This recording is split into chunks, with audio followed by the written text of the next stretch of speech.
आप पढ़ने वाले हम एसीटल्डिहाइड में प्रयोगशाला विधि। तो एसीटल्डिहाइड की जो है प्रयोगशाला विधि कैसे बनाते हैं समझिए।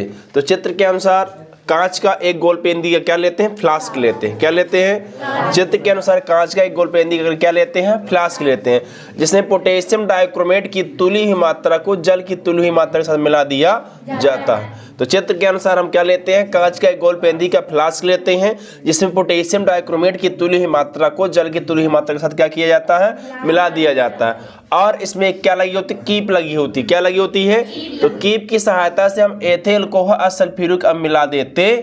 बात समझ में आ रही है, देखिए समझिएगा फिर से। चित्र के अनुसार कांच का एक गोल पेंदी का क्या लेते हैं, फ्लास्क लेते हैं, जिससे पोटेशियम डाइक्रोमेट की तुली हुई मात्रा को जल की तुली हुई मात्रा के साथ मिला दिया, और फिर इसमें एक कीप की सहायता से एथिल कोह प्लस सल्फ्यूरिक अम्ल मिला दिया।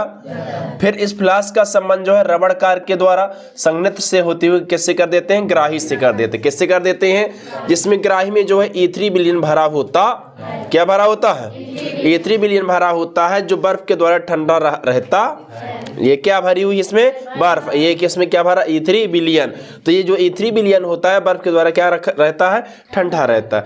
और ये जो आपका संघनित्र होता है, संघनित्र का झुकाव हम किसकी ओर कर देते हैं, फ्लास्क की ओर कर देते हैं। किसकी ओर कर देते हैं, फ्लास्क की ओर। क्यों कर देते हैं, यदि इसमें एथिल कोहल बनता है तो एथिल कोहल की जो वाष्प है वो ठंडी होकर कहां पहुंच जाए, फ्लास्क में पहुंच जाए। कहां पहुंच जाए, एक बार फिर समझिएगा। तो चित्र के अनुसार कांच का एक गोल पेंदी क्या लेते हैं, फ्लास्क लेते हैं, जिसमें पोटेशियम डाइक्रोमेट की तुली हुई मात्रा को जल की तुली मात्रा के साथ मिला दिया, और फिर इसमें एक कीप की सहायता से एथिल कोह सल्फ्यूरिक अम्ल मिला दिया।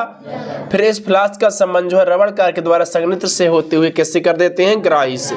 अब ग्राही में जो है E3 विलयन भरा होता, जो बर्फ के द्वारा ठंडा रहता, और इस संघनित्र का जो है झुकाव किसकी ओर कर देते हैं, फ्लास्क की ओर कर देते हैं, ताकि यदि इसमें एथिल कोहल बनती है तो ठंडी होकर कहां पहुंच सके, फ्लास्क में पहुंच सके। फिर इसके बाद इस फ्लास्क को बालू ऊष्मा पर रखकर, किस पे रखकर, यहाँ पे आप चाहे बालू ऊष्मक ले लीजिए, चाहे आप जल ऊष्मक लीजिए।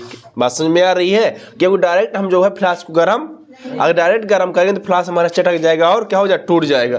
इसलिए इसको हम बालू ऊष्मक में रखते हैं या फिर किस में रखते हैं, जल ऊष्मक पर। फिर इसको बर्नर की सहायता से, किसकी सहायता से, बर्नर की सहायता से क्या करते हैं, गर्म करते हैं। क्या करते हैं, जिससे एसीटल्डिहाइड की वाष्प उत्पन्न होती, जो रबड़ कार के द्वारा संघनित्र से होते हुए कहाँ पहुंच जाती है, ग्राही में पहुंच जाती है। कहाँ पहुंच जाती है, जैसे E3 विलयन अवशोषित कर लेता, कौन कर लेता है, E3 विलयन क्या कर लेता है, अवशोषित कर लेता है। क्या कर लेता है, फिर इसकी क्रिया हम अमोनिया से कराते हैं। किससे कराते हैं, जिससे हमको जो है एसीटल्डिहाइड अमोनिया प्राप्त हो जाता।